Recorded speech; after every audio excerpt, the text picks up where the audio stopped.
अस्सलाम वालेकुम। पाकिस्तान तहरीक-ए-इंसाफ वाले एहतजाजी मार्च लेकर इस्लामाबाद की तरफ गामजन है और जो मोटरवे का एंट्री पॉइंट है 26 नंबर चुंगी उसको कहा जाता है, तकरीबन ये कह लें कि उसके दाएं बाएं के इलाके में इनके लोग पहुंचना शुरू हो चुके हैं। बाकी उनका काफ़िला भी पीछे आते आते उसको टाइम लगेगा। मेरा नहीं ख्याल है कि कल दोपहर या उसके बाद किसी वक्त से पहले ये इस्लामाबाद में एंट्री के मतलब उनका कोई प्लान कंप्लीट हो पाएगा, क्योंकि वो एक ख़ास मखसूस रफ्तार से 3-4 मुख्तलिफ जगहों से वो काफ़िले आए हैं, एक जगह इकट्ठे हुए हैं और अब वो इस्लामाबाद की तरफ मूव कर रहे हैं। क्या इस्लामाबाद उन्हें आना चाहिए या नहीं आना चाहिए, ये एक बुनियादी सवाल है। आमतौर पर जो एहतजाजी मार्च लेकर इस्लामाबाद की तरफ आए, अगर वो पीसफुल प्रोटेस्ट है तो आपको सियासी किसी जमात को रुकावट भी नहीं बनना चाहिए। इस वक्त बहुत रुकावटें हैं, शेलिंग वेलिंग भी ठीक हुई है, पूरे रस्ते में कंटेनर वेनर जो हुकूमत कर सकती थी उसने अपना ज़ोर लगाया है, लेकिन इसके बावजूद वो लोग आगे आ रहे हैं। कभी इम्कान यह है कि एक मुतबादल जगह के ऊपर, क्योंकि वो डी चौक या पार्लिमान के इर्द गिर्द का जो इलाका है वहाँ पहुँचने की कोशिश करेंगे, तो हुकूमत हो सकता है कि उनको किसी मुतबादल जगह, जैसे मौलाना फजल रहमान को यहाँ इतवार बाज़ार पेशावर मोड़ के करीब एक जगह है जहाँ मौलाना फजल रहमान को जगह दी गई थी कि यहाँ बैठिए, यहाँ बैठ के अपना एहतजाज करिए, तकरीरें वीरें करिए। तो पाकिस्तान तहरीक-ए-इंसाफ को भी इब्तदाई तौर पर हो सकता है कि वही जगह दावत दी जाए कि आप यहाँ बैठ जाएँ। मुतालबे में सर फहरिस्त इमरान खान की रिहाई है, बाकी चीज़ें तो है ही हैं, लेकिन हुकूमत के लिए जो एक चीज़ पूरी करनी है, इस्टेब्लिशमेंट के लिए एक फरमाइश पाकिस्तान तहरीक-ए-इंसाफ की एज ए प्री कंडीशन पूरी करने के लिए सबसे बड़ा मुश्किल टास्क है वो इमरान खान की रिहाई। इमरान खान को कैसे रिहा करें? क्या इमरान खान रिहा हो सकते हैं? कानूनी तौर पर तो ये मुमकिन है कि कोई तरीकाकार निकाला जाए, अदालतों में जाएँ, कोई पिटीशन फाइल करें, अदालत से हुक्म हो जाए और हुकूमत बाद में उसको उस हुक्म की खिलाफ वर्जी भी ना करे और उस पर अमल पैरा होते हुए इमरान खान को रिहा कर दिया जाए और ये मामला सिमट जाए। और शायद ये बेहतरीन ऑप्शन यही होगी कि एक पोलिटिकल अंडरस्टैंडिंग जो है वो हुकूमत, तहरीक-ए-इंसाफ और इस्टेब्लिशमेंट के दरमियान में एक पोलिटिकल अंडरस्टैंडिंग हो जाए, एक रोड मैप के ऊपर, कि पाकिस्तान को इस क्योस अफरा तफरी से निकाल कर एक नॉर्मल जो दुनिया सारी में महज़ब दुनिया में पॉलिटिक्स भी होती है और गवर्नेंस भी चलती है, उसमें कैसे हमने वापस लेके जाना, उसके लिए एक ब्रॉडर पोलिटिकल कंसेंसस की ज़रूरत है। और उसके लिए इमरान खान का मोहर लगाना उस पूरे प्रोसेस के लिए वो इस वक्त एक प्री कंडीशन है और मोहर के लिए इमरान खान की रिहाई की शर्त है। हुकूमती वज़रा जिन्होंने रब्ता किया पिछले 2 हफ़्तों के दरमियान PTI से, बैरिस्टर गौहर से और बाकी लोगों से, अभी भी मुझे सुनने में आया, हमारे रिपोर्टर्स कह रहे हैं कि कई मुज़ाकरात हो रहे हैं, शायद मोस्ट प्रोबेबली अयाज सादिक साहब के घर में या कहीं और हो रहे हैं। तो एक जो मिनिस्टर साहब जो इस्टेब्लिशमेंट से करीब तरीन जाने जाते हैं, बल्कि इस्टेब्लिशमेंट के नुमाइंदा के तौर पर ही हुकूमत में जाने पहचाने जाते हैं, उन्हीं के ज़रिए ये बातचीत का अमल शुरू हुआ था। तो मैं तो एज ए जर्नलिस्ट फ़ील करता हूँ कि पाकिस्तान की बेहतरी के लिए, पाकिस्तानी सियासत और जमहूरियत की बेहतरी के लिए एक सियासी इत्तफ़ाक़ राय होना ज़रूरी है। और सियासी इत्तफ़ाक़ राय सिर्फ हुकूमत और अपोजिशन में नहीं होगा, तहरीक-ए-इंसाफ और हुकूमत में नहीं होगा, इसके लिए इस्टेब्लिशमेंट का उस पूरे प्रोसेस को मोहर लगा के अप्रूव करना ज़रूरी है, फिर हुकूमत उसका हिस्सा बन सकती है। अगर हुकूमत खुद चाहे तो शायद इस प्रोसेस को आगे नहीं ले जा सकती और इमरान खान की रिहाई भी उसके बगैर मुमकिन नहीं है। तो हो जाए तो बहुत अच्छा है, पाकिस्तान इस अफरा तफरी से निकल जाए और निज़ाम ज़िंदगी वापस अपना नॉर्मल लाइफ। इस्लामाबाद में स्कूल बंद है, रोड्स बंद है, कहीं बीमार लोग फंसे होंगे, कहीं एम्बुलेंस फंसी होगी।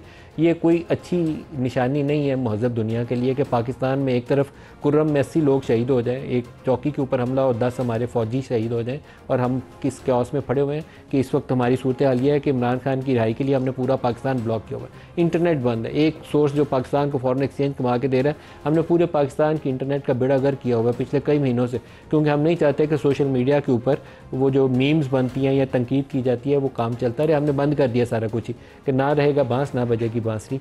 तो इससे निकलने के लिए कोई रास्ता चाहिए, आपको हल चाहिए, हिकमत अमली चाहिए, और उसके लिए सारों को दिल बड़ा करना पड़ेगा, इमरान खान को भी, इस्टेब्लिशमेंट को भी और हुकूमत वक्त को भी। आज जो प्रोग्राम में हमारे साथ शुरका है उनका आपसे तारुफ़ करो। स्टूडियोज़ में रियासत अली आज़ाद साहब हमारे साथ हैं, सदर इस्लामाबाद हाई कोर्ट बार के, डॉक्टर तारिक फजल चौधरी साहब वफाकी वज़ीर हमारे साथ हैं, आप दोनों को खुशामदीद कहता हूँ। सेनेटर वलीद इकबाल साहब पाकिस्तान तहरीक-ए-इंसाफ से हमारे साथ शामिल हो रहे हैं और प्रोग्राम सबको खुशामदीद कहूँगा। प्रोग्राम का आगाज़ हम करेंगे अपने उन नुमाइंदों से जो मुख्तलिफ़ जगहों पे इस प्रोटेस्ट की कवरेज के लिए इस वक्त अपनी ड्यूटियाँ सर अंजाम दे रहे हैं। सबसे पहले काफ़िले की सूरत हाल क्या है, सजाद हैदर से पूछते हैं। सजाद, ये बताइएगा कि PTI का ये जो प्रोटेस्ट रैली है, ये जो काफ़िला है, ये क्या सूरत हाल है इसकी, कहाँ तक पहुँचा है और कितनी तादाद में लोग इसके साथ मौजूद हैं? जी, पीटीआई का जो मरकजी काफिला था वो जो है पेशावर से कल दोपहर 1 बजे की बजाय 3 बजे जो है रवाना हुआ था और 4:30 के बजे वो जो है सवाबी इंटरचेंज पहुंचा था, जिसके बाद वहां से 6 बजे रवाना हुआ और 8 बजे 9 बजे के करीब जो है छछ इंटरचेंज पहुंचा।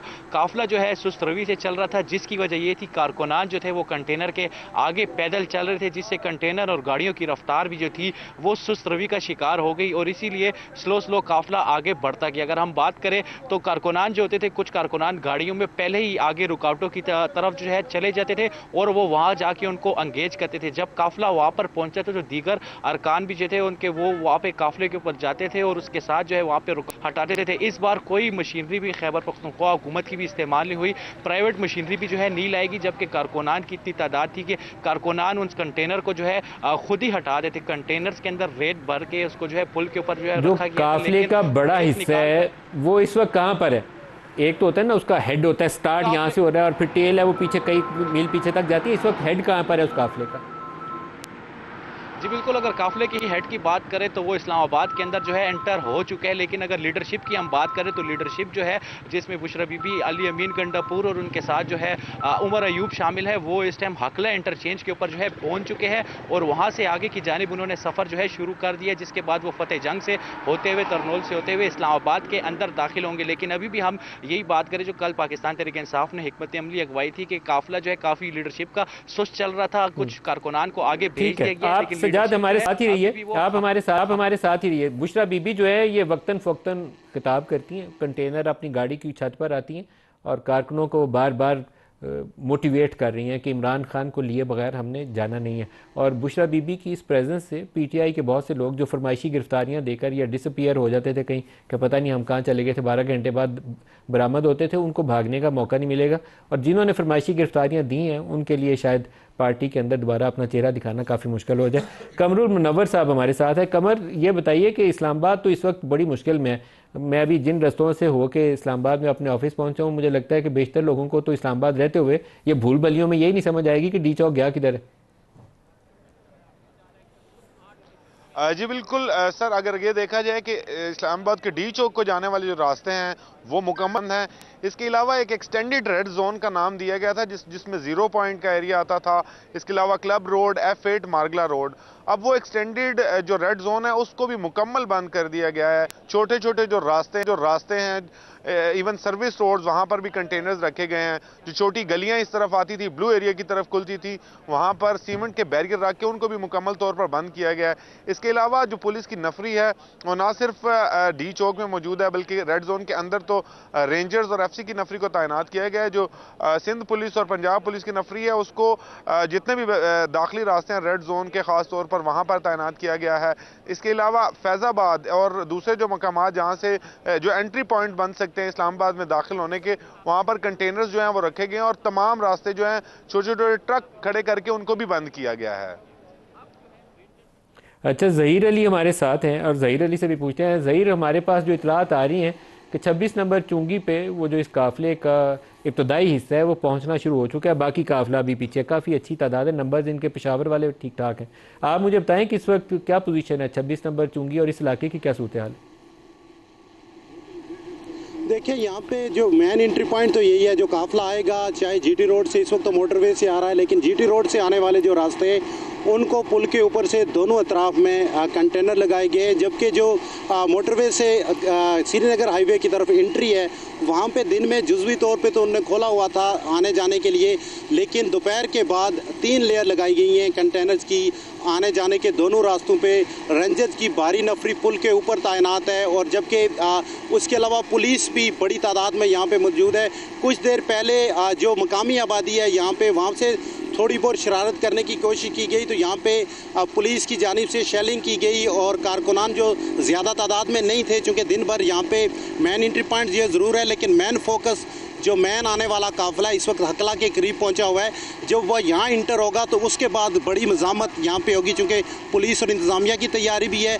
जबकि कारकुनान जब आएंगे तो पता चलेगा कि क्या वो इस रुकावट को अबूर करते हैं या नहीं करते। लेकिन दिन भर हमने देखा कुछ 8-10 के करीब कारकुनान आए, उनको भी गिरफ्तार कर लिया गया था। उसके अलावा जो सिंगल रास्ता था जो यहाँ पे जो मकामी रहायशी हैं उन्होंने क्रॉस करना था, उसको भी अब बंद कर दिया गया है और पूरी प्रोटेक्शन के साथ यहाँ पे फोर्स मौजूद है। लेकिन लेकिन काफ़िला अभी तक यहाँ पे पहुँचा नहीं है।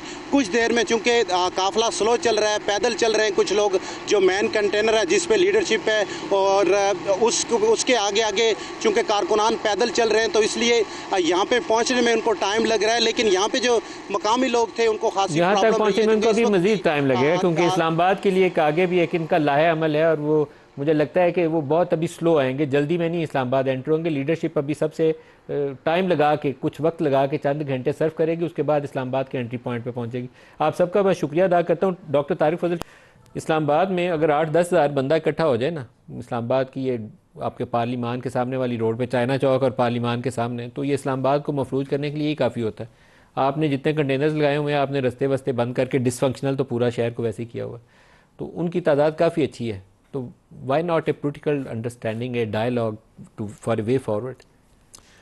शुक्रिया मलिक साहब, आपने बड़ी प्रोग्राम के शुरू में बड़ी आपने खूबसूरत बात की है, और ये आपके नहीं, ये हर सच्चे या मुहब्बे वतन पाकिस्तानी की यही जज्बात हैं कि मुल्क को आगे बढ़ाने के लिए और निज़ाम को चलाने के लिए टकराव ही रास्ता नहीं होता। इसमें अफ़ाम तफ़हीम, बातचीत, और वो हुकूमत तो ना कोई इतनी मुतकब्बर है, ना इतनी हमारे कोई गर्दन में सरिया है कि हम कहें कि नहीं मुज़ाकरात नहीं हो सकते या हम बात ही नहीं करेंगे। हो रहे हैं बातें, जो उनकी लीडरशिप बाहर है उनसे बातचीत मोरलेस है, और अगर किसी आप ये कहें कि मंतकी अंजाम के ऊपर ये बात, अगर उन्होंने कोई सैनिटी की बात की, अगर कोई शऊर और अकल की बात की, और सिर्फ ज़िद और हटदर्मी जो कि पाकिस्तान तहरीक इंसाफ का हमेशा से तुरा इम्तियाज़ रहा है, ना रहे, तो इसका कोई ना कोई मंतकी हल निकल आएगा। बाकी अगर ये समझता है कि हम बंदूक के जोर के ऊपर रियासत को नॉकडाउन कर लेंगे, तो ये तो मुमकिन नहीं है, किसी भी दौर में मुमकिन नहीं है। लेकिन जो मुतालबे हैं उसमें अगर इमरान खान की रिहाई वाली कंडीशन कोई रख लें सबसे पहले, तो it's not something which is not doable, it's doable. आप उनकी रिहाई करके भी अपने मुकदमात को चला सकते हैं। देखिए बात यह है कि हमारी कितनी लीडरशिप जेलों में रही, बिला आखिर जमानतों पर रिहा हुई। कौन सा अच्छा काम किया था उन्होंने जेलों में रख के? नहीं, मैं जस्टिफाई नहीं कर रहा कि वो अच्छा था या नहीं अच्छा था। मैं कह रहा हूँ कि इमरान खान साहब जेल में, बाहर तो आना है उन्होंने, लेकिन आना उन्होंने अदालती तरीके से है ना, जत्था लेके इस्लामाबाद में यलगार करने से नहीं आना। इसके लिए भी आपको इफ़ाम तफ़हीम करनी पड़ेगी, बिल्कुल करनी पड़ेगी। अदालत में पिटीशन जाए, अदालत पिटीशन को मंजूर कर ले, फिर रिहाई भी हो और आप उसको ऑनर भी कर लें, इसके लिए आपको इफ़ाम तफ़हीम करनी पड़ेगी। मैं कहता हूँ जी कि हम हर वो रास्ता इख्तियार करने के लिए तैयार हैं जो बेहतरी की तरफ हो, जो निज़ाम को ठीक करने की तरफ हो। हमारे, मैंने फिर ये कह रहा हूँ कि हमारे बिल्कुल कोई जहनों में ऐसा कोई खन्नास नहीं है कि नहीं जनाब लड़ाई होनी चाहिए और आपस में टकराव ही होना चाहिए। लेकिन बहरहाल जो तहरीक इंसाफ का जो कॉल थी 24 नवंबर की, उसका असर तो कल आपने देख लिया कि मुल्क भर से कितने लोग निकले हैं। इस वक्त वो कॉल तो हो गई है ख़त्म, बंदा निकला नहीं। अब एक सूबे का वज़ीर आला इस्लामाबाद में यलगार कर रहा है, जैसे आप कह सकते हैं गंडापुर मार्च बन चुका है ये। अब ये कोई पीटीआई मार्च नहीं है, कॉल खत्म नहीं हुई है, और उनके पास पेशावर वाले काफिले के नंबर इज साइजेबल। सर तो पंजाब से बंदे नहीं आए हैं, तो लेकिन केपी वाला क्राउड इज साइजेबल। आप बिल्कुल ठीक कह रहे हैं कि पंजाब से बाकी जगह से निकला कोई नहीं। अब अगर एक सूबा जो है वो चढ़ाई करना चाहता है, एक सीएम चढ़ाई करना चाहता है, तो उसको भी देख लेंगे, उसका भी देख लेंगे। अगर वो इसी नीयत से आ रहे हैं कि नहीं हम अपने सूबे से बंदे लेके, और आपको याद होगा कि ये चौथा हमला है इनका। पिछली दफ़ा जब ये आए थे तो उस वक्त सरकारी मुलाजमीन इनके साथ थे, वो यहाँ कुछ लोग अरेस्ट भी हो गए। जब उनको जमानतें मिली वापस गए तो सरकारी मुलाजमीन पे यही वज़ीर आला जो हैं वो उनको प्रमोट कर रहे थे और उन पे फूलों की पत्तियां निछावर कर रहे थे। ये तो उनका कल्चर है। पता नहीं क्या चीज़ ये सियासत में इंट्रोड्यूस हो गई है, किधर से आई हैं। ना पाकिस्तान की सियासत का ये कल्चर था, ना होना चाहिए कि सरकारी मुलाजमीन लेके जाएँ एहतजाज में, फिर आप उन्हें जनाब प्रमोशंस दें इस बात पे कि वो एक सियासी जमात के एहतजाज में शरीक होके आए हैं। तो अब भी होश के नाखुन लें। अभी सूबे में देखें जो वहाँ पे हालात हैं, मैंने एक और प्रोग्राम में भी ये बात की है यार, 80 से ज़्यादा बंदा सिर्फ पारा चनार में एक दूसरे को गोलियां मार के हलाक हो चुका है, और आप यहाँ पे सारे टोपी ड्रामे कर रहे हैं। कभी ऊपर नंबरदार होते हैं, कभी नीचे होते हैं, कभी बनाते हैं। बहुत खुशाइंद बात नहीं है दोनों तरफ से ही, ना हुकूमत की जानब से ही, ना अगर ये तासुर अपोजिशन की तरफ से पैदा हो कि एक सूबा वफाक की तरफ आता है, दोनों सूरत ठीक नहीं है। लेकिन प्रोटेस्ट अगर पीसफुल रहता है तो उसके लिए रुकावट डालना वो भी दुरुस्त नहीं है। काफ़ी सारी ऐसी चीज़ें हैं जो पाकिस्तान के सियासी माहौल को देखते हुए लगता है कि इसमें जहर हम और भर रहे हैं, बेहतरी वाला काम नहीं कर रहे। बिस्मिल्लाहिर्रहमानिर्रहीम। नदीम भाई, मैं समझता हूँ कि देखें, पॉलिटिकल पार्टीज़ और पॉलिटिकल एक्टिविटी मुल्क के अंदर होनी चाहिए। ये आपकी जमहूरियत की मजबूती की अलामत होती है। और वो जैसे आर्टिकल कॉन्स्टिट्यूशन के अंदर लिखे हुए 15, 16 और 17 उसके अंदर freedom of movement, freedom of association, freedom of assembly, constitutional right is subject to restriction imposed by the law. मैं समझता हूं कि देखें ये हुकूमत की तरफ से भी गलत हुआ है जिस तरीके से इन्होंने ये रास्ते बंद किए, मोटरवे और पूरे शहर को लॉकडाउन किया। एक तरफ तो वो गलत कर रहे हैं, अगर इनकी बात सुनी जाए कि इनके बकौल के वो गलत कर रहे हैं तो हुकूमत ने भी गलत कर दिया, आपने लॉकडाउन कर दिया।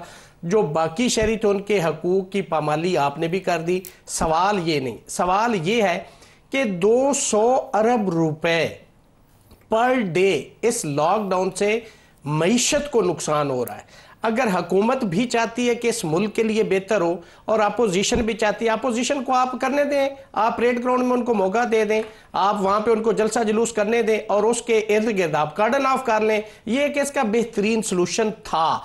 आपने इस्लामाबाद को भी लॉकडाउन कर दिया और पूरे पाकिस्तान को भी लॉकडाउन कर दिया।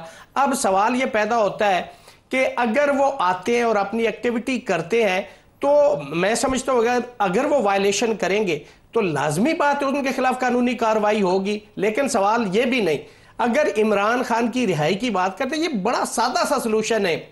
ये हुकूमत अगर इस चीज को अंडरस्टैंड कर ले कि उनके मेन केसेस देखे, इद्दत केस में बरी हो गए, सैफर केस में इमरान खान बरी हो गए, वो जो 190 पाउंड मिलियन केस है उसमें हो गए, तोशाखाना 2 के अंदर भी चार्ज भी फ्रेम या जमानतें होगी, तमाम केसेस के अंदर उनकी जमानतें हो गई हैं।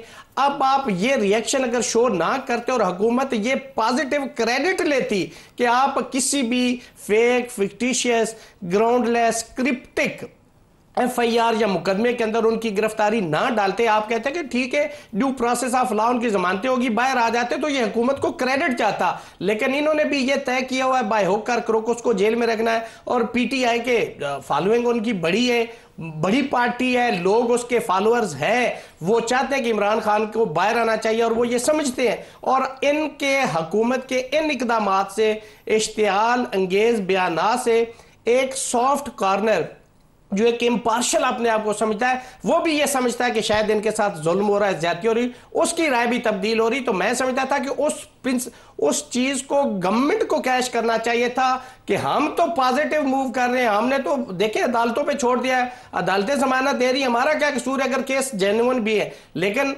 प्रोसिक्यूशन की यह जिम्मेदारी है कि वो अपना केस साबित करे कोर्ट के अंदर, वो एविडेंस प्रोड्यूस करे। वहां जोर नहीं लगा रहे, वहां कन्विक्शन नहीं दिलवा रहे, वो केसेस में बरी हो रहे हैं। इमरान की रिहाई अदालतों के जरिए मुमकिन थी, इमरान की रिहाई अदालती हुक्म से मंजूर होना ये एक डुएबल ऑप्शन है जिसको हमने स्पॉइल कर दिया। जब सारे केसेस में होगी, आपने एक और केस में उसकी गिरफ्तारी डाल दी है जो एक बिल्कुल बोंडा सगू केस है और आपने इंतजार में रखो। आप किसी भी, मैं कहता हूं 5000 केसेस में इस तरह गिरफ्तारी डाली जा सकती है, स्टेट करती है और वो कर सकती है। ये एक्सेसिव पार या एक्सीडा पार कर सकती है। Miss use of authority state हमेशा करती है और कर रही है और नहीं करना चाहिए। आप पॉजिटिव आने दे उसको, बाहर कोई आसमान गिर जाएगा। सेनेटर वलीद इकबाल साहब, जो इस वक्त आपकी प्रोटेस्ट रैली KP से आ रही है, वो मेरे ख्याल में अच्छी साइजेबल उसकी प्रेजेंस है। मैं ये कहूँ कि तगड़ा है वो क्राउड, और अगर वो मोटिवेटेड भी काफ़ी ज़्यादा नज़र आते हैं वो बच्चे नौजवान जो साथ हैं उस क्राउड के।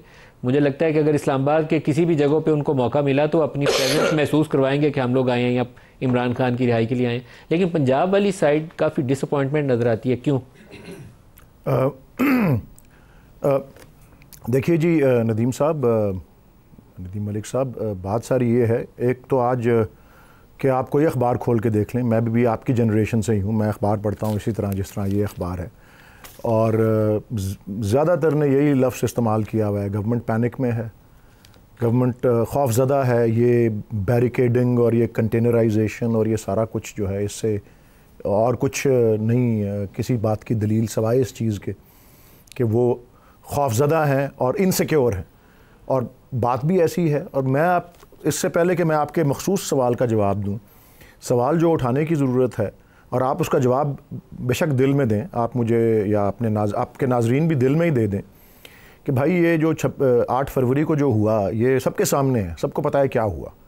तो क्या ये अपना गैर मुनासिब है कि हम मुतालबा करें कि वो खोया हुआ या चोरी शुदा मैंडेट वापस किया जाए? 26वीं तरमीम से अदलिया को अपना एक डिपार्टमेंट बना दिया है जो वो जो है, और ये पाकिस्तान में नहीं दुनिया भर में बैनुल-अक़वामी इदारे भी कह रहे हैं कि जी किस तरह से अदलिया की आज़ादी के ऊपर ये हमला अदलिया को मफलूज करने के हवा।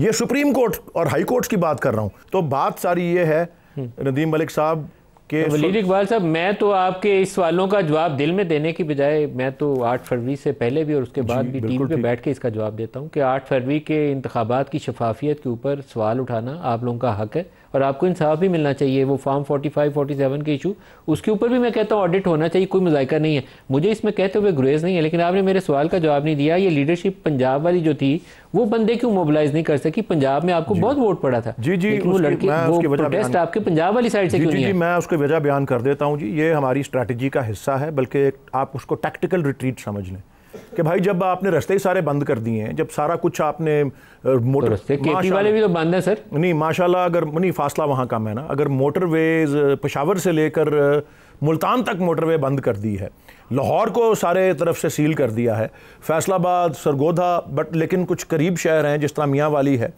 ये सिर्फ आप, मैं समझता हूँ कि एक आप उसको टैक्टिकल रिट्रीट समझ लें कि ठीक है जी जब रास्ते खुलेंगे हम आ जाएंगे। और ये देखें जब पेशावर के काफिले पहुँचेंगे तो रावलपिंडी में और इस्लामाबाद में इतनी सपोर्ट है कि आप ये देखिएगा कि किस तरह लोग उमड़ के आते हैं। और आप इसकी तवक्को सब लोग कर रहे हैं। सुल्तानिये जमहूर को बहुत ज़्यादा देर टाला नहीं जा सकता, ये हम इस पॉइंट पर अब आ गए हैं। तो यही मैं सारे सवाल इसलिए उठा रहा हूँ कि जितनी अपना बुरा भला किसी को भी कहा जा रहा है रास्ते बंद के, ये सर आपके 2-3 लोगों के मतलब तो ये इतला थी कि उन्होंने फरमाइशी प्रोग्राम के तहत गिरफ्तारियां दे दी। ठीक है जी, हर एक की अपनी अपनी तबीयत होती है, हर एक की अपनी अपनी तबीयत होती है। लेकिन मैं सिर्फ ये बता दूं, लेकिन उनका मुस्तकबिल क्या है? वो फरमाइशी गिरफ्तारियों वालों का मुस्तकबिल क्या है? बस मैं ये क्या, कोई मुझे वो शेर भूल गया है कि बहुत से लोग तो पहचाने गए, उसका दूसरा मिसरा है। तो लोग पहचाने जा रहे हैं और वो इस तरह से सामने आहिस्ता आहिस्ता आ रहा है। लेकिन मैं आपको अर्ज़ कर दूं कि ये जो आप कह रहे हैं ना, पंजाब से या लाहौर से या सरगोदा से या फैसलाबाद से या जो बड़े शहर हैं वहाँ पार्टिसिपेशन नहीं हुई। आपको मैं सिर्फ इतना अर्ज़ करना चाह रहा हूँ, तशबीह हम अक्सर क्रिकेट की देते हैं, ये T20 नहीं है, ये टेस्ट मैच है। अभी देखिएगा इधर 2 रन निकाले, उधर 4 रन निकाले, और फिर जब चौके छक्के लगने शुरू होंगे तो सबके सामने आ जाएगा। कोई जल्दी नहीं है हमको, क्योंकि 24 नवंबर जो है वो इब्तदा थी, अभी तो पार्टी शुरू हुई है। तो अभी आगे चलना है सिलसिला, और तो पार्टी आगे इब्तदाए इश्क होता है क्या, आगे आगे देखिए होता है क्या। मीर तकी मीर का मशहूर शेर है। ब्रेक ले लें, उसी पे फिर तारिक साहब से पूछते हैं कि आगे आगे देखिए में क्या चीज़ें हमें नजर आएंगी। हमारे साथ रहिएगा जी।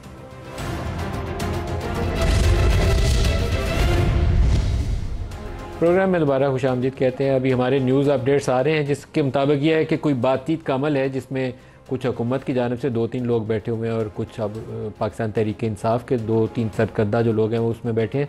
लेकिन जिस भी जगह का तयन होगा, शायद ये जो लीडरशिप इस वक्त बातचीत के अमल में मसरूफ़ है, ख़ुद से इसके पास ये मैंडेट ना हो कि उसकी मंजूरी दे सके। इनमें से किसी एक को जाके या फ़ोन के ऊपर रब्ता करके बुशरा बीबी से मोहर लगवानी पड़ेगी, उसके बाद ये मामला आगे बढ़ेगा। लेट्स सी अगर प्रोग्राम के दरमियान में इसके ऊपर कोई पेशरफ सामने नज़र आ जाती है। डॉक्टर तारिक साहब, दोबारा जिस सवाल से हमने आगाज़ किया था उसी की तरफ लेकर आऊँगा। प्रैक्टिकली सियासतदान रास्ता निकालते हैं, रास्ते बंद नहीं किया करते। तो इस वक्त इमरान खान की जो बड़े बड़े केसेस थे तकरीबन सारों में ज़मानतें हो चुकी हैं। अभी आपने एक उसका कोई पिंडी में कोई सितंबर के महीने में कोई प्रोटेस्ट था, उसका पर्चा डाला हुआ था, उसमें दोबारा गिरफ्तारी डाल दी है। लाहौर में 9 मई के मुकदमे में भी गिरफ्तारी डली हुई है। तो आप रास्ता निकाल सकते हैं, अभी भी ऐसी चीज़ नहीं है कि वो कोई 10 बंदे मारे हुए हैं, बंदा कत्ल के मुजरम है, वो उसको बाहर नहीं आ सकता है बंदा बाहर। तो आपको रास्ता निकालने के लिए सियासतदानों को काम करना चाहिए। रास्ता बिल्कुल निकाला जा सकता है और निकलना चाहिए, लेकिन वो कहते हैं ना कि ताली दोनों हाथों से बचती है। अगर हुकूमत ये ख्वाहिश रखती है, और आज की ख्वाहिश नहीं रखती कि जिनकी ये जो गड्ढापुर मार्च है, इसकी वजह से नहीं मैं कह रहा, शुरू से पहले दिन से हुकूमत ये बात कर रही है कि मामलात मुल्क के आगे चलाने के लिए मिल बैठ के बात करनी चाहिए। लेकिन जो एक ख़ुद पसंदी के रौनत और तकबर के जो रवैया है बानी PTI का, वो हमेशा रुकावट रहा है इस बात में कि आप कभी कहते हैं कि इनके आप बयानात उठा के देखें, जो इनकी लीडरशिप इस वक्त कौमी असम्बली में मौजूद है या सीनियर लीडर हैं इनके। कोई कहता है जी हम एस्टेब्लिशमेंट से बात करेंगे, कोई कहते हैं हुकूमत से बात करेंगे। खान साहब खुद कहते हैं नहीं एस्टेब्लिशमेंट से बात, भाई किसी से तो करें, एस्टेब्लिशमेंट से कर लें, चलें, अगर आपकी ख्वाहिश है उनसे कर लें। लेकिन जो सियासत आप कर रहे हैं, मिडिल ग्राउंड दोनों ने निकाल लिया, पीटीआई ने भी और आपने भी। आपने उन वजीरों को ये चार्ज दिया है जिनको जाना जाता है कि इनकी जफ्फी आपसे ज़्यादा, हुकूमत से ज़्यादा, दूसरी तरफ इस्टेब्लिशमेंट की तरफ ज़्यादा। नहीं देखिए, इस्टेब्लिशमेंट तो हर मुल्क की ज़रूरत होती है, हर गवर्नमेंट की ज़रूरत होती है। स्टेट के ज़ाहिर है वो इदारे हैं और उन्हें अपना काम करना होता है मुल्क की स्टेबिलिटी के लिए। ये तहरीक इंसाफ ने खामखा हर मामले में घसीट के ले आते हैं, ये इनकी पुरानी आदत है इदारों को मुतनाज़ा बनाना। तहरीक इंसाफ को भी वैसे वही लाए थे। नहीं, ये भूल गए हैं ना, अब ये भूल गए हैं। अब ये कायद आज़म सानी बन गए हैं। जब चली जाती है ना उसके बाद आंखें बदल लेते हैं, जब आ रही होती हैं उस वक्त कहते हैं। मैं अर्ज कर रहा हूँ ना कि अब इन्हें सारे अपने पिछले करतूत भूल गए हैं, अब ये कायद आज़म सानी बन गए हैं ना। अब शरीयत के भी सबसे बड़े अलमबरदार ये हैं, जमहूरियत की अलमबरदार ये हैं, और सर रास्ता निकालें आप, तनकीद जितनी हम रास्ता निकालने के लिए मालिक साहब जेलों से बंदा बाहर निकालें। बता रहा हूँ कि हम तैयार हैं, उधर भी होश के नाखून लेने की ज़रूरत है। और ये जो आप कह रहे हैं ना कि मामूली नोयत के मुकदमात हैं, ऐसा नहीं है।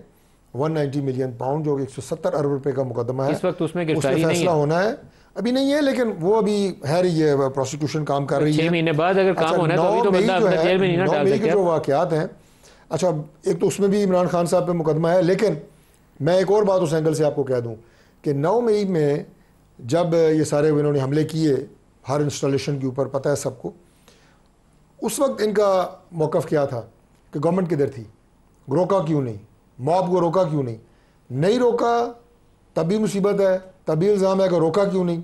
अब अगर रोक रहे हैं तभी तकलीफ है कि रोक क्यों रहे हैं। सर आपने तो सारी सड़कें बंद कर दी हैं सर, ये तो कोई तरीका नहीं, आपने तो हमारे लिए भी रोड बंद कर दी। 9 मई में क्यों फिर हम ये कहते हैं कि रोका क्यों नहीं, ये बाकायदा एक दलील दी जाती है। आपको पता है मीडिया के ऊपर उनके लोग कहते हैं कि जनाब 9 मई में किधर, गवर्नमेंट किधर थी, इंतजामिया किधर थी, एजेंसीज किधर थी, एडमिनिस्ट्रेशन किधर थी। वो तो इल्जाम आपके ऊपर ये देते हैं ना कि हमें बहला फुसला के ले गए कोर कमांडर हाउस में, नहीं तो हमने वहाँ जाना अंदर बहला फुसला के क्या कमिश्नर लाहौर लेके गया था कि आज चलते हैं। वो तो उनका ख्याल ये है कि हमें प्रोटेस्ट करना था, अंदर हमें ये ले गए।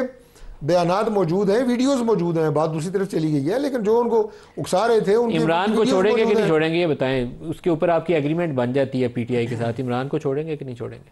नहीं, अगर ये सिर्फ एक मामला नहीं है, बाकी भी और बहुत सारे मामला हैं, आगे बैठ के अगर बात करेंगे तो वो रास्ता निकल आएगा। तो बड़े खुले जहन से आपको कह रहा हूँ, हम बड़े खुले जहन से, बड़े जमहूरी जहन से, और बड़ी एक आप ये कहें आपकी 2 हफ्ते से बातचीत चल रही है, लेकिन इस एक नुक्ते पे आके वो मेकर ब्रेक वाली नुक्ता बना हुआ है, इसको आगे ले जाने के लिए दोनों तरफ से आगे बात बढ़नी चाहिए ना, उधर से भी बढ़नी चाहिए। नहीं बढ़ेगी, अगर वो 1 कदम बढ़ाएंगे तो हम 4 कदम बढ़ाएंगे। रियासत साहब क्या किया जाए, ये कानूनी तरीका रास्ता आप बताएं ना। वो केस तो अभी वो 9 मई वाला मुकदमा लाहौर वाला है, और एक वो पिंडी थाने वाला वो कमजोर सा मुकदमा है जो अभी नया डाल दिया। नदीम भाई, जमहूरियत नाम ही रास्ता निकालने का है, रास्ता रोकना या रास्ता ब्लॉक करना ये जमहूरियत है ही नहीं। मैं ये समझता हूं कि हुकूमत चूंकि इस वक्त इक़्तिदार में बैठी, आप हुकूमत करें, आपको कान से पकड़ के तो घर नहीं को भेज रहा, सिंपल इज दैट। आप अपने लिए क्यों मुसीबत, रोज एक नया रैली, रोज एक नया जलसा जुलूस, आप क्यों उनको इस चीज पे आमादा करते कि वो रोज रैलियां निकालें, जलसे जुलूस करें। आप उनके जो जायज मामलात हैं, कोर्ट से अगर उनको जमानतें होगी, आप देखें जैसे उनके ऊपर केसेस है, वो तमाम केसेस इमरान खान के, उसके अंदर कई केसेस में वो बरी हो गए और बाकी तमाम केसेस में उनकी बेल हो चुकी। अब आप अगर किसी ऐसे मुकदमे के अंदर उनकी जमानत होने के बावजूद उनकी गिरफ्तारी डाल देते हैं तो उसका रिएक्शन आता है। मैं समझता हूं कि जिसमें अभी गिरफ्तारी डालेगी उनकी बेल लगाएं, नोटिस टुडे करवा के उनकी बेल हो जाएगी, ये जाके स्टेटमेंट भी दे सकते हैं। देखें सवाल क्या है, बेल कोई इक्विटल तो नहीं है, चेंज ऑफ कस्टडी है, डिस्क्रिशन ऑफ द कोर्ट है, वो आइदर वे इस्तेमाल हो सकती, टेंटेटिव असेसमेंट होती है। If there is no evidence, case of further inquiry, तो कोर्ट, और मोस्टली इनके तमाम केसेस में कोर्ट ने on the ground of further inquiry उसकी बेल ली है। अब जितने केसेस बनाए आप उस पे क्यों नहीं जोर देते, आप 173 सीआरपीसी की रिपोर्ट सबमिट करें, एविडेंस कोर्ट में प्रोड्यूस करें, कन्विक्शन करवाएं, बजाय कि आप उन केसेस में जिनमें आप परसू करना आपकी जिम्मेदारी, आप परसू नहीं कर रहे तो एविडेंस ना हो तो फिर क्या करें, तो वो फिर कोर्ट ने डिसाइड करना है, वो कोर्ट फिर एक्विट कर देगी, इसीलिए तो नया मुकदमे में पकड़ना पड़ता है। लेकिन सिंपल इज दैट, नए मुकदमे में इसलिए गिरफ्तारी डालनी पड़ती है आपको, समझ तो आ नहीं रहा। ये तो लामुतनाई सिलसिला है, आप जितना मर्जी इसको लटकाना चाहें, उससे मैं समझता हूं कि जो हुकूमत की smooth running of the affairs of the state है, उसके लिए ये एक प्रॉब्लम है, रहेगा। जैसे मैंने शुरू में अर्ज किया कि एक दिन 200 अरब रुपए का नुकसान होता है, 15 दिन इसी तरह ब्लॉकेज रहती तो कितना हो गया, 30 अरब रुपए का नुकसान होता है। ये हमारी मईशत इसको बर्दाश्त कर सकती, जो कर्जों के बोझ के तले दबगी, वो सिस्कियां ले रही है। साहब अगर 3-4 दिन पीटीआई ने इसी तरह प्रोटेस्ट रखी और इस्लामाबाद में भी नहीं एंटर होते, बाहर ही बैठे रहते हैं और ये ब्लॉक रहते हैं सारी रोड्स वगैरह, तो शायद उनका पर्पस हुकूमत खुद ही पूरा कर देगी। तो सारा कुछ ब्लॉक है। ये मैं यही कहता हूं कि ये उनके लिए प्रॉब्लम ना बनाए और अपनी हुकूमत करे। आप तो इख्तिदार में बैठे हैं, आपको क्या जरूरत है, आप बैल मुझे मार, हमें आगे गिरेबान से पकड़ो। वलीद इकबाल साहब, इमरान खान की रिहाई या डॉक्टर यास्मीन और दूसरे जो पोलिटिकल प्रिजनर्स हैं उनकी रिहाई, वो इंपॉर्टेंट है, जिसके ऊपर पीटीआई को इंगेज, आप लोगों से, हुकूमत से इंगेज करना है, वो होना चाहिए। लेकिन हुकूमत के अंदर एक खौफ मौजूद है और वो शायद उनका जेन्युइन फियर हो कि आज इमरान और पीटीआई लॉन्ग मार्च या प्रोटेस्ट करेंगे या धरना देंगे इमरान खान की रिहाई के लिए, लेकिन एक दफ़ा उनकी ज़मानत हो जाती है तो फिर वो हुकूमत के गिराने के लिए एक नया धरना देंगे, ताकि वो कहेंगे कि वोट ऑडिट करो, नहीं तो मैं तो आके यहाँ बैठ गया हूँ, मैं नहीं वापस जाऊँगा। तो आपको कोई पोलिटिकल अंडरस्टैंडिंग पे आना पड़ेगा, हुकूमत और अपोजिशन को भी। सिर्फ इस्टेब्लिशमेंट का इसमें है एक कलीदी किरदार, लेकिन शायद जो खौफ हुकूमत के अंदर मौजूद है उसको भी एड्रेस करने की ज़रूरत है। ये कहना मुश्किल है कि खौफ किसका है और हुकूमत किसकी प्रॉक्सी है या कहाँ खड़ी है और उसकी हैसियत क्या है। ये इसके ऊपर भी एक अलहदा से एक बहस हो सकती है, लेकिन मैं ये बात बहुत वाज़ेह है, लेकिन फिर भी मैं चंद सेकंड में दोहरा देता हूँ कि हमारे मुतालबात 3 हैं और उसमें जो चोरी शुदा मैंडेट है उसकी वापसी और बहाली, और दूसरा 26वीं तरमीम का ख़ात्मा, और तीसरा पॉलिटिकल प्रिजनर्स की रहाई जिसमें इमरान खान साहब शामिल हैं। और यस, डॉक्टर यास्मीन राशिद भी हैं, एजाज चौधरी भी हैं, उमर सरफराज चीमा भी हैं, मियाँ महमूद रशीद भी हैं, शाह महमूद कुरैशी साहब भी हैं। ये they are all political prisoners और ये सबको पता है। और अगर एक मुतालबा पूरा हो जाता है और वो भी जुज़वी तौर पे कि एक शख्स की रिहाई हो जाती है, तो दैट डज़न्ट मीन कि बाकी हमारे मुतालबे जो हैं हम उनको ड्रॉप कर देंगे। ये सारी बातें, इसीलिए तो मैंने कहा कि आप दिल में जवाब दे दें या खुल के जवाब दे दें, ये सारा सोचने की ये भी ज़रूरत है कि हम यहाँ क्यों खड़े हैं, ये इतने अरब रुपए का नुकसान रोज़ हो रहा है, क्यों हो रहा है? कि भाई आपने ये चीज़ें ना की होती तो ये सब ना होता, आपने ना चोरी किया होता वो मैंडेट, जब सारे रात स्क्रीनें जो थी टेलीविज़न की रात के 1 बजे तक वो सफ़ेद हुई थी, सफ़ेद के इंडिपेंडेंट कैंडिडेट जीत रहे थे और सुबह तक वो सुर्ख रंग में और ग्रीन रंग में तब्दील हो जाती हैं। और फिर 26वीं तरमीम क्या थी और किस तरह से मंजूर करवाई, और ख़ास तौर पे वो जो 2 BNP मैंगल ग्रुप के जो सेनेटर्स थे उनके साथ क्या किया, और भी बहुत सी कहानियाँ हैं इसके अंदर। और फिर जो पॉलिटिकल प्रिजनर्स हैं वो भी ये 9 मई की बात बार बार करते हैं। भाई साहब 9 मई को शुरू करो वहाँ से कि इस्लामाबाद हाई कोर्ट के अहाते के अंदर से किस तरीके से कैसे एक शख्स को और एक पॉपुलर लीडर को वहां से उठा के ले जाते हैं 7-7 फुट के वर्दियों के अंदर लोग, तो फिर क्या रिएक्शन आएगी? तो रिएक्शन तो होनी थी। ये उसको ना कंपेयर करें इस पुरअमन जो है एहतजाज से। यस, वो भी एक एंग्री मॉब था और उसको जो है उसके ऊपर भी पूरी हमने कहा है कि इंक्वायरी होनी चाहिए और आज़ादाना इंक्वायरी होनी चाहिए। पॉलिटिकल पार्टीज़ का कभी दरवाज़ा बंद नहीं होता मुज़ाकरात के हवाले से, लेकिन मुज़ाकरात मानी खेज़ होने चाहिए, मुज़ाकरात ऐसे होने चाहिए जिसमें कोई नतीजा जो है वो बरामद हो सके। और हमारी डिमांड्स 3 हैं। पिछले 2 हफ्ते से मुज़ाकरात आपकी जमात के हो रहे हैं, बैरिस्टर गौहर मिल रहे हैं, अली मीन गंडापुर मिले हैं, ये बता सकते हैं कि हुकूमत की तरफ से क्या ऑफ़र ऑन दी टेबल है, ये आप खुल के बता सकते हैं? मुझे जो देखें, एक तो मसला ये है कि पिछले 2 दिन से तो कम से कम वो व्हाट्सएप पे और इस तरह से रब्ता करना ही बड़ा मुश्किल है। ये 2 हफ्ते से प्रोसेस चल रहा है, 2 हफ्ते से मैं तो आजकल की बात कर रहा हूँ। देखें, मैं आपको ये बता दूँ कि इससे जो मुझे महसूस हुआ है वो यही है कि गवर्नमेंट जो ऑफ़र कर रही है वो इस किस्म की चीज़ है। वो ये है कि अभी आप रुक जाएं, बाद में हम देख लेंगे आपके मुतालबात को। ये कभी भी एक्सेप्टेबल नहीं होगा। वो मतलब आप अभी वहाँ से परेड ग्राउंड में चले जाएं या उधर चले जाएं या इधर चले जाएं, बाकी बात बाद में होगी। ये मैं आपको बता सकता हूँ। अगर 2 हफ्ते में नतीजा कोई नहीं निकला तो उसकी यही वजह है कि जो पंजाबी का तौर पर तो हुकूमत का एक मुतालबा था, मैं ज़्यादा इसको आसानी से बता सकता हूँ कि 24 नवंबर का मार्च जो है वो मुलतवी कर दिया जाए, और कुछ चीज़ें वो आपको गुंजाइश देने के लिए और इंगेज करने के लिए तैयार थे जो वज़ीर साहब भेजे जाते थे। लेकिन शायद एक मुतालबा जिसके ऊपर आगे पेशरफ्त नहीं हो सकी वो अवलीन शर्त के तौर पर इमरान खान की 24 नवंबर से पहले फ्राइडे तक की डेडलाइन थी। एक्चुअली फ्राइडे तक इमरान खान की रिहाई एक पेशगी शर्त के तौर पर रखी गई थी जो पूरी हुकूमत नहीं कर पाई, इसलिए 24 नवंबर का मार्च भी पोस्टपोन नहीं हुआ। तो यहाँ तक तो मैं चीज़ आपको बड़ी जिम्मेदारी से बता सकता हूँ, बाकी आप अगर ऐड कर सकते हैं तो ज़रूर करिए इसमें। जी, मैं सिर्फ पंजाबी का एक मुहावरा इस्तेमाल करना चाहता हूँ, उसे कहते हैं गोंगलुओं से मिट्टी झाड़ना और ये गोंगलू का लफ्ज़ हमारे यहाँ सियासत के अंदर भी एक मानी रखता है, वो एक अलग बात है, लेकिन गोंगलू से मिट्टी झाड़ने वाली जो है, आप जहाँ बैठे हुए हैं ये ज़हन में रखिएगा, उस शहर में हुकूमत उन्हीं की है। जी जी, वो फॉर्म 45 या फॉर्म 47 वाली हुकूमत ही है ना जी, जहाँ पे वो खुद 70,000 वोट से हारे हुए हैं, ये भी सबको पता है, लेकिन बस बहरहाल जो भी है वो है। चल मैं आपकी इजाज़त से एक बीपर कर लूँ। यासिर हकीम साहब हमारे साथ शामिल हो रहे हैं। आप ये बताइए कि क्या आज जो बैरिस्टर गौहर वगैरह की मुलाकात की कोई कहानी थी, उसमें कोई नई मुशावरत थी, कोई खुसूसी उसमें खबर है ऐसी जो आप बयान कर सकें? शुक्रिया नदीम मलिक साहब, आज इसमें खुसूसी मुलाकात थी क्योंकि ये जेल मैनुअल से हटकर थी और बिल्कुल पर्दे के पीछे ये मुलाकात करवाई गई, जिसका अचानक बैरिस्टर गौहर और इमरान खान की मुलाकात थी और उसमें शायद बैरिस्टर सैफ भी थे, जो केपी गवर्नमेंट के तर्जमान है, शायद वो भी थे उसमें।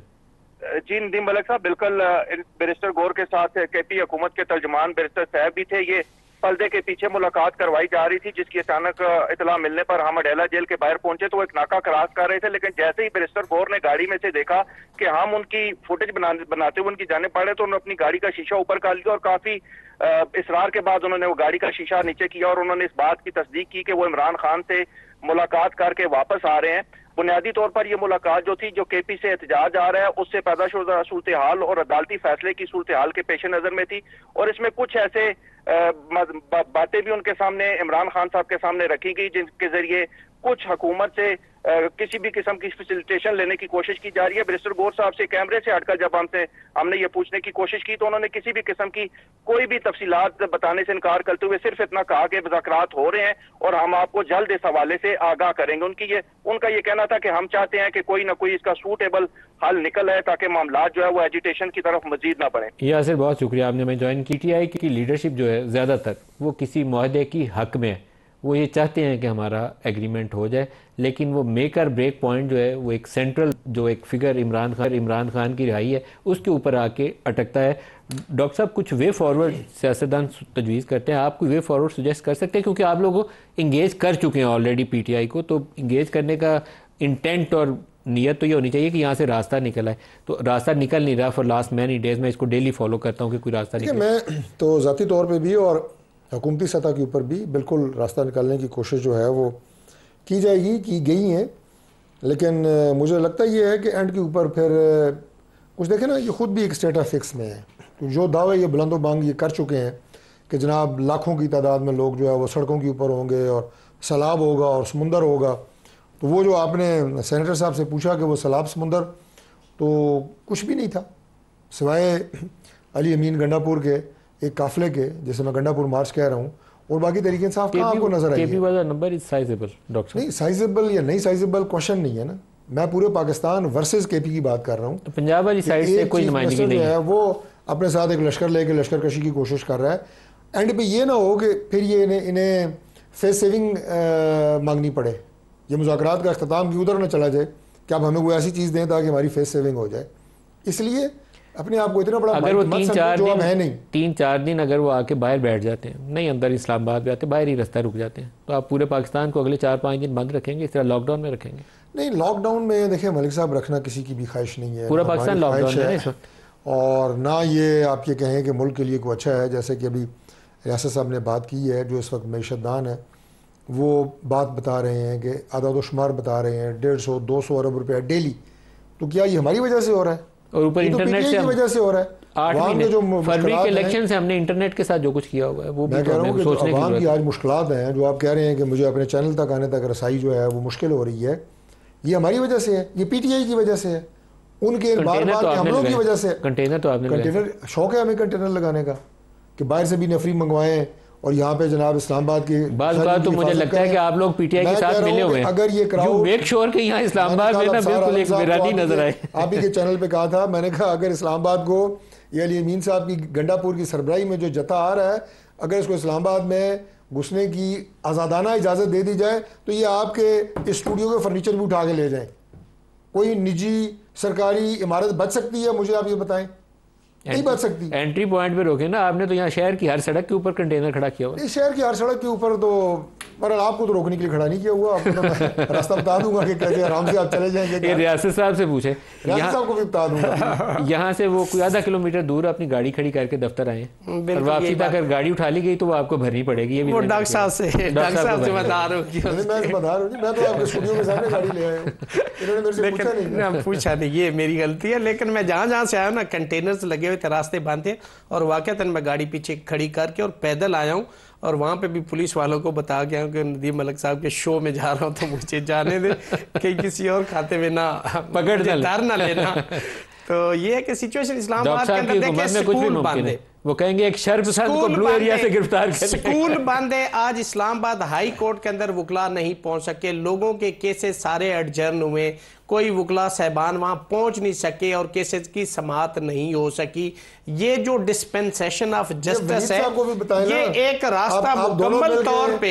रियासत भाई, आप दोनों मिलकर मुद्दा हमारे ऊपर डाल रहे हैं। ये अपने भाई वलीद इकबाल को भी कहें कि अपने लीडरों को कहें कि होश के नाखून लें, बार बार इस्लामाबाद में हमले ना करें, ना ये करें। सुन रहे, वो खुद आंसर करेंगे, लेकिन मैं अपना ग्रीवेंस बता रहा हूँ। क्या कसूर है इस्लामाबाद हाई कोर्ट के अंदर लोगों को एक्सेस नहीं। आज भी मुझे वकला ने राब्ता किया है कि हम कल कैसे पहुंचेंगे, कि पिंडी से हम इस्लामाबाद में एंटर नहीं हो सकते।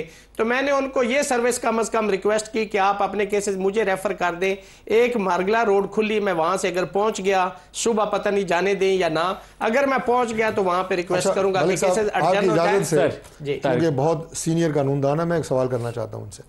मुझे ये बताएं कि आपने कॉन्स्टिट्यूशन के एक आर्टिकल का हवाला दिया जिसमें प्रोटेस्ट का राइट भी है, आज़ादी राय भी है। 3, मैं कहता हूँ जी 4 होंगे। इस्लामाबाद के जो रिहायशी हैं, इनके कॉन्स्टिट्यूशनल राइट्स हैं अपनी मर्जी की जिंदगी गुजारना, बिल्कुल है, इधर उधर मर्जी से फिरना, उनका तहफ़्फ़ुज़ भी यकीनी बनाना चाहिए या नहीं? बिल्कुल एक बात। और अगर दूसरा सवाल का ऐसा ये है कि अगर इस तरह के मुजाहिरीन को, पुरतशद्दुद मुजाहिरीन को, इंतशार फैलाने वाले मुजाहिरीन को आप इस्लामाबाद की सड़कों के ऊपर छोड़ दें, क्या हमारे राइट्स इस्लामाबाद के लोगों के मुतासर होंगे या नहीं होंगे? लेकिन डॉक्टर साहब के सवाल का हल लेके कि आप ये सारा क्योस पूरे पाकिस्तान के अंदर लोगों को हिजान में ना डालते।